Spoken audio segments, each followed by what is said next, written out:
Porque quando a gente fala de inteligência artificial, né, existe também uma maneira de você definir três tipos de inteligência artificial de acordo com suas capacidades, né? Que seria uma inteligência artificial fraca, que seria uma IA que consegue resolver tarefas, mas em domínios talvez mais restritos, né? E não tem uma capacidade de autoaprendizado, de executar tarefas mais complexas de maneira, digamos assim, com aprendizado progressivo, né? Então, depois que ela é treinada para uma determinada aplicação, ela não consegue reaprender para se aplicar em. Ela é projetada para atuar dentro daqueles domínios, né? E assim, ela não tem a capacidade de ir aprendendo digamos, com o ambiente o tempo todo, né? Então, assim, e também ela não tem uma aplicação ampla e restrita e com excelente desempenho em todas as áreas humanas, por exemplo, tá? É, e aí, dentro da IA fraca, né, a gente tem os modelos preditivos, né? Que eu mencionei exatamente quando você utiliza, por exemplo, uma IA que treina com base de dados históricos de clientes de uma financeira para identificar se um novo cliente ele vai ser um bom ou mau pagador com base nesse dado histórico que ela aprendeu, né? E a gente tem também a IA generativa, que é considerada uma IA de propósito geral, mas que é uma IA fraca. Por que é uma IA fraca? Porque os modelos atuais, eles ainda não têm essa capacidade de, depois colocado em produção, ele mesmo lá ir aprendendo com o ambiente e tal.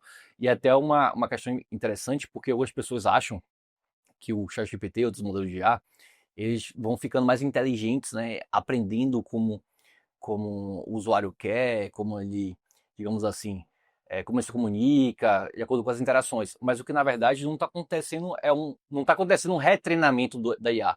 Na verdade, a estratégia das empresas para trazer essa personalização se dá por meio de ela armazenar como uma memória, né, algumas informações do usuário, sites antigos, e aquilo tudo é passado para a IA a cada interação para ela lembrar, entendeu? Então não é um fato digamos assim, uma reaprendizado, uma IA que está aprendendo, né? E além disso, uma outra questão que, assim, as modelos de IA generativas são muito boas em diferentes tarefas, né?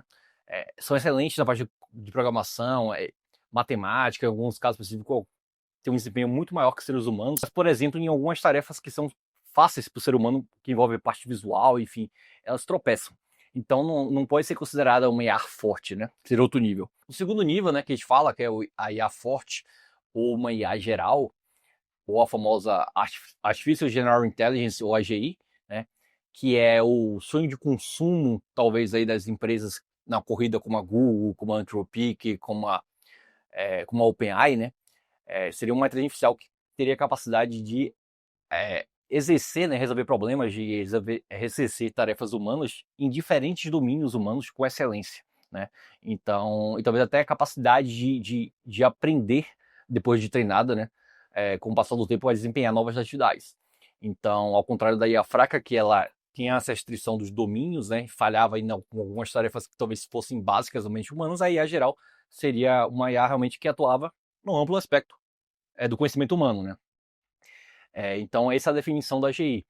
Quando a gente olha para um tempo atrás, assim, antes do boom da IA generativa, principalmente propagado pelo ChatGPT lá a partir de novembro de 2022, né? Os cientistas, quando falavam de uma IA geral, falavam talvez de um cenário de 30, 40, 50 anos, ou talvez que não fosse possível de atingir, né? E aí, com o rápido avanço das capacidades da IA generativa, hoje se fala de uma IA geral, né, no último relatório do Google DeepMind, um cenário de 5 anos, né, que é um cenário bem mais curto. Só que aí, de fato, né, há muita controvérsia porque não há, como eu mencionei, é um conceito amplo de AGI, mas como a gente vai determinar que chegamos no AGI, né? Essa IA, de fato, é uma IA geral. Então, há muitas discussões com relação a isso filosóficas, inclusive, né? Mas eu gostei muito de uma abordagem que fez a Microsoft, junto com a OpenAI, que definiu em termos econômicos. Se eu não me engano, agora falou assim: é uma IA que é capaz de gerar, acho que é 100 bilhões de dólares de receita, 200 bilhões, alguma coisa desse tipo, entendeu? Então seria algo muito mais do impacto econômico advindo por meio dessa inteligência artificial do que pensar numa parte filosófica, né? E aí a gente tem diferentes testes benchmarks também na indústria para medir a capacidade da IA atingir ou não o que seria esse conceito de IA geral. Então tem um teste chamado ArcPrize, né, que tem uma empresa que faz esses testes, que inclusive teve que lançar uma versão 2 porque o ArcPrize 1 ele foi meio que quase superado pelo modelo do O3 da OpenAI, né? Então fez mais de 80%, se não me engano, né? Então os caras viram, poxa, isso aqui já não serve mais para medir a capacidade dos avanços dos modelos em relação ao AGI. Aí criaram o ArcParse 2, que recentemente o Grok, se eu não me engano, fez 20 e poucos por cento, que é o melhor resultado, né? Para esse tipo de teste, né? E aí mostra como essas tecnologias estão avançando, né? E quando a gente olha para os modelos atuais, a gente tem todo digamos assim, um caminho de escalabilidade, né? Que indica que de fato a gente vai cada vez mais ter impacto, né? Avanço de capacidades. Não sei dizer se do ponto de vista filosófico a arquitetura atual chegaria ao que a gente entende por uma IA geral, né? Mas eu vejo de maneira pragmática de que sim, é possível chegar a esse conceito econômico da Microsoft, que é gerar 200 bilhões de dólares, porque cada vez mais você vê inteligência artificial criando sistemas inteiros, né? Substituindo equipes.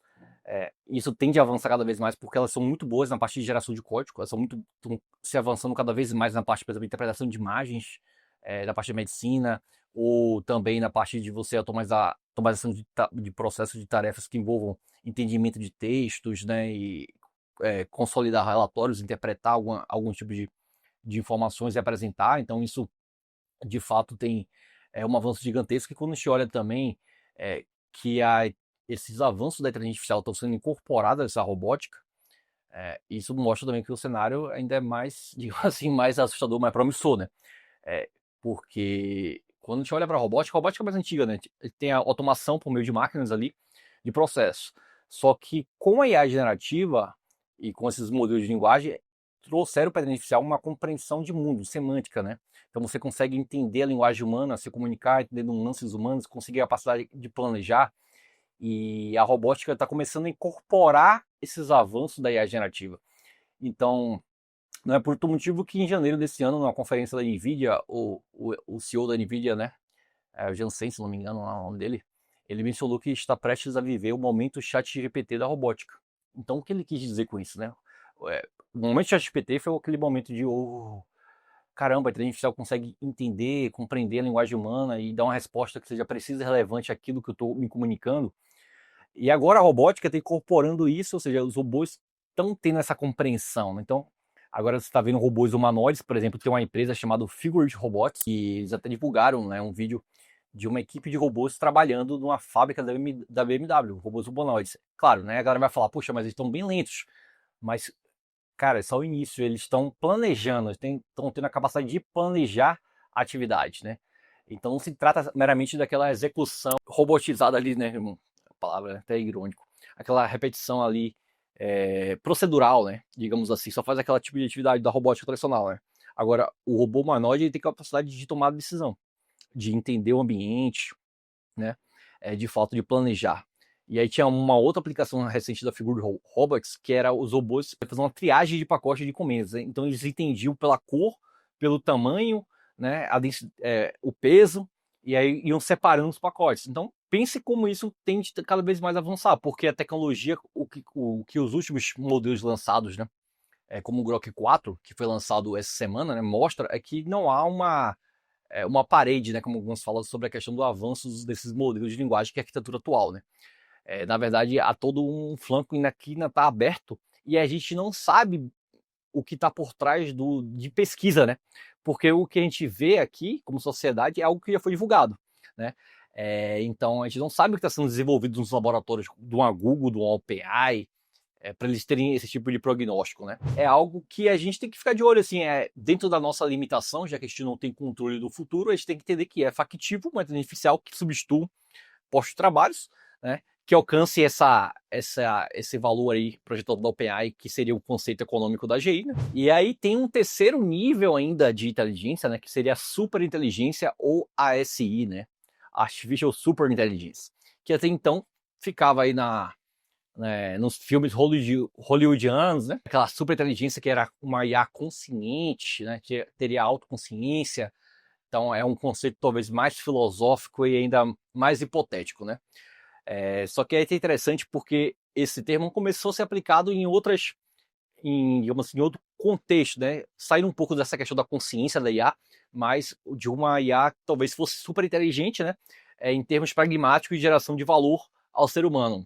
A Meta, por exemplo, criou uma equipe chamada Equipe de Superinteligência da Meta, né? que o Zuckerberg acabou abrindo o bolso, pagando aí 100 milhões de dólares, inclusive de bônus, para pesquisadores da OpenAI, da Apple, é, as cabeças por trás dos avanços desses modelos de IA. Então, são essas definições, e para nós aqui, seres humanos que não temos controle do que está acontecendo, né, a gente tem que ficar atento aos sinais. Quando a gente olha a OpenAI investindo 500 bilhões de dólares de infraestrutura, né, no Stargate, que seria um grande data center, na verdade, grandes módulos de data center para treinamento e para execução desses modelos, inclusive com apoio do governo americano, né? E aí você olha que, de fato, caramba, ninguém joga dinheiro no ralo, né? Então, o que esses caras estão vendo, né? A gente não sabe o que está nos laboratórios. Então, a gente tem que interpretar os sinais e nos preparar. Como a gente não tem controle se aquilo vai ser materializado ou não, né, a melhor estratégia é a gente não deixar que, ainda que a gente tenha medo, é não deixar que o medo nos paralise. A gente precisa se desenvolver nessas tecnologias, ter essa consciência de que, de fato, a vida amanhã pode ser muito diferente do que é hoje, né? Então, quando você olha, é estratégico e já pensa esse cenário, você começa desde já, né? Você tem uma expectativa de você se manter mais relevante, talvez aproveitar, inclusive, oportunidades que possam surgir nisso. Então essa é a dica, né? Assim, independentemente do conceito do que viria a ser AGI, ASI, se um dia vai chegar, cara, não importa muito. De maneira pragmática, o que importa é o impacto disso nas nossas vidas. Aproveito para te convidar a fazer parte da minha comunidade de inovadores, que é um local onde você vai se desenvolver comigo e com os profissionais ao uso eficiente e responsável de inteligência artificial generativa. Vai aprender como integrar diferentes ferramentas no seu fluxo de trabalho. Lá você vai ter acesso a lives exclusivas da comunidade, a assistentes criados por mim, a caminhos de estudo, onde você poderá ter aulas didáticas, tanto da parte técnica como teórica, como prática, e também um grupo de WhatsApp para troca de experiência. Então, pessoal, fuja um pouco dessa espetacularização, né, de uma IA geral que talvez vai destruir a humanidade, mas pense nisso mais no impacto econômico e social que isso deve ter. Como a gente não tem controle sobre o que está por vir, a melhor maneira de se preparar, de fato, é se desenvolvendo nessas tecnologias. Me siga no Instagram, @profrafaelbittencourt, e até o próximo episódio.